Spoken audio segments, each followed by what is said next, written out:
Magandang araw muli mga kadaang. Papunta tayo ngayon sa dagat. Magkakawil tayo. Ang pain natin ngayon, alamang. Ito, bumili tayo ng alamang doon sa nagsasalok.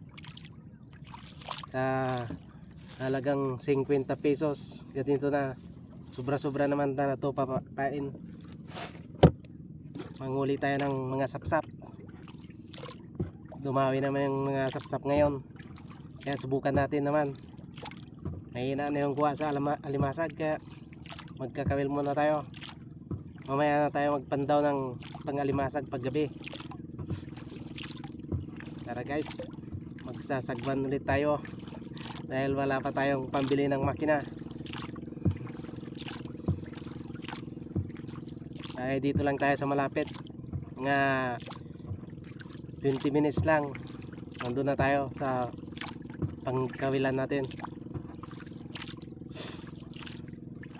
Banayad yung dagat ngayon, walang kahangin-hangin, maiinit yung panahon mamaya, grado. Buti may dala tayong tarpaulin, tapal, panangga sa init. Tara guys, abangan nyo na ako doon sa pagkakawilan natin. Doon tayo punta sa tabi ng isla. Tabi ng isla na yan. Yan yung tinatawag na isla ng Katipan. Guys, yung mga ibon na puti, kanaway ang tawag dyan. Yung matakaw sa isdang similyang bangos. Yan o, haba ng leeg. Kahit kalating kilong bangus yata kasya. Yan. Uy, lumipad. Yun, lumipad na. Nakalahati na natin ang ating pagsagwan. Yan, dito na tayo. Dito tayo magtatali sa kawayan na yan, no? Yung medyo lumuluto pa. Dito tayo magkakawil. Isang tahungan to. Ayan yung gamit natin guys, kawil. Pain natin alamang. Ang sit-up natin dito 570 yung hook, saka yung nylon natin dito 4 pounds yan. Saka yung patayo naman na nylon pinagkabitan ng mga taga 6 pounds. Ayan, umpisan natin. Lalagyan na natin ng pain, isang alamang kada isang hook para hindi sila mailap. Dali lang, kahit paano lang ilagay yung alamang, pwede na. Kakainin naman nila yan. Saka lagyan natin tong plastic para lalapit sila. Makakita sila ng maraming alamang, lalapit sila. Antay lang. Ayan, may kumain. Ayan, isang danggit. Masakit makatusok to, kaya dahan-dahan lang paghawak. Ayan, papaihinan na naman natin. Ganun din proseso sa kanina. Lagyan din ng tig-isang pain, tapos lagyan natin tong yung plastic. Nilalagyan to para kumalat yung mga alamang sa silong at lalapitan ng mga maraming isda. Teknik yan para lalapit sila, parang ayuda din. Ayun, mali, di tinamaan. Ayun, mali talaga, kailag siya.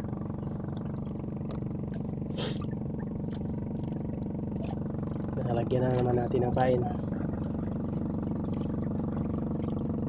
Mahirap talaga makuha yung mga isda na nangkit, hindi kasi maramdaman na kumain yun eh.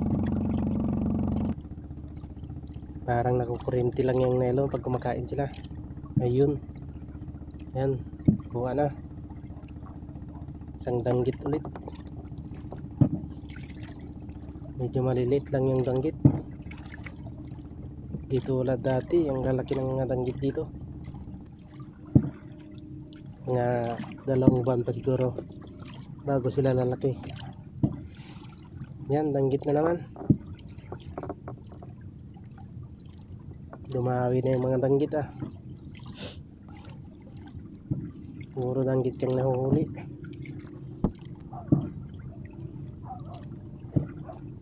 Ayan, mali pa.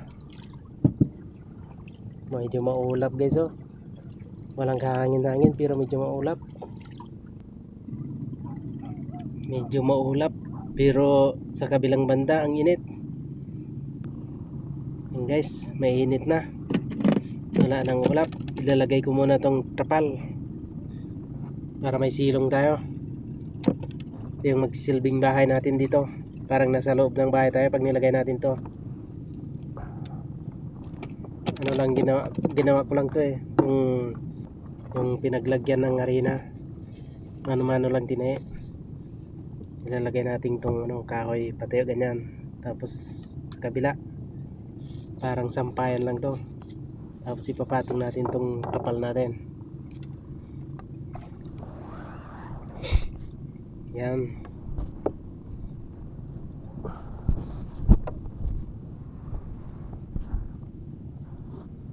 Tatali natin to sa 4 na sulok niya. May tali para hindi malipad ng hangin pag medyo mahangin.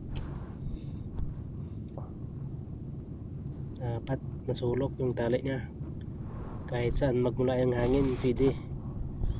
Hindi siya malipad. Lagay natin sa gitna tong yung pangtungkod para hindi siya magtupi. Nakabuka siya lagi parang bubong.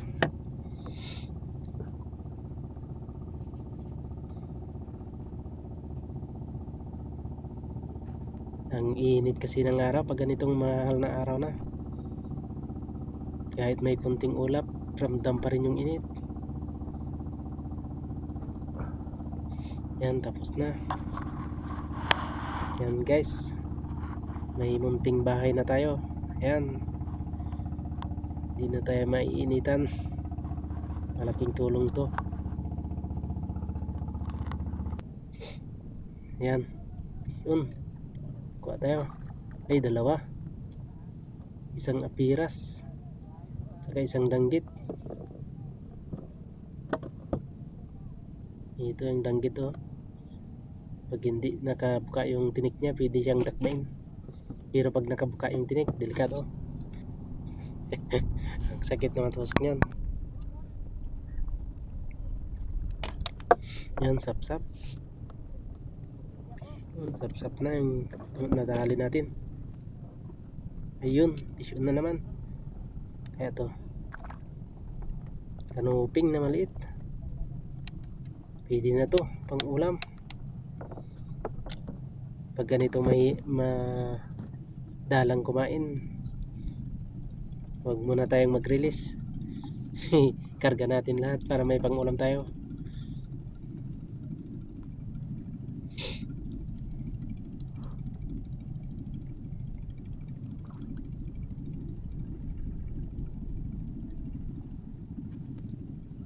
Yan, kumain, fish on.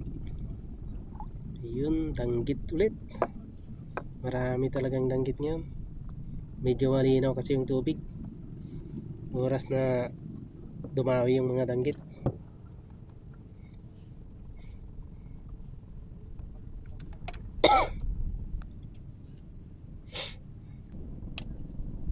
Ayun, madali na naman. Parang mabigat. Por Diyos, tilapia. Tilapia.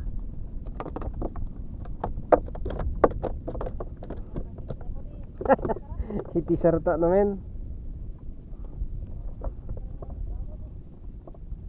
Tilapia ya. Tilapia.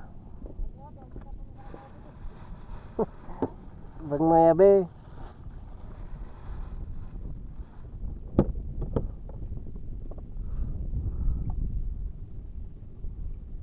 Yan guys, lalagyan na naman ng tinampain. Ayun, fish on na naman. Dali. Sapsap. Dali sapsap. Sapsap guys. Ang madulas na isda. Sapsap.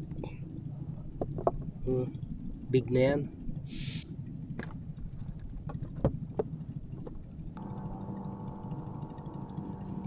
Ayun, dali na naman. Ito. Ayun, dalagang bukid. Pero maliit lang.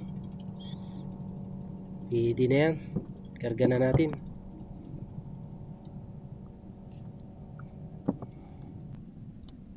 Ayun, dali. Dalagang bukid ulit. Maliliit lang sila.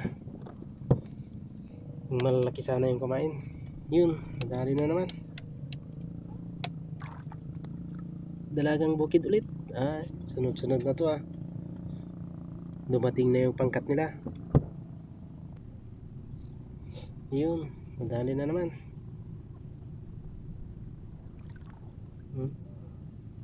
One spot. Snapper. Medyo maliliit lang.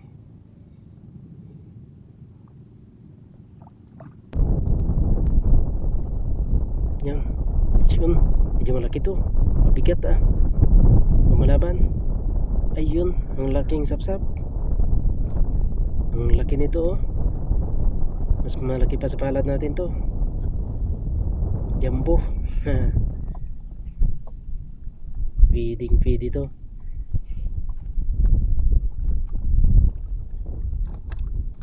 Yan guys, pauwi na pala tayo. Malapit na tayo sa gilid. Ang oras 1:00 pa lang ng hapon. Maaga na ako umuwi para magpagpahinga.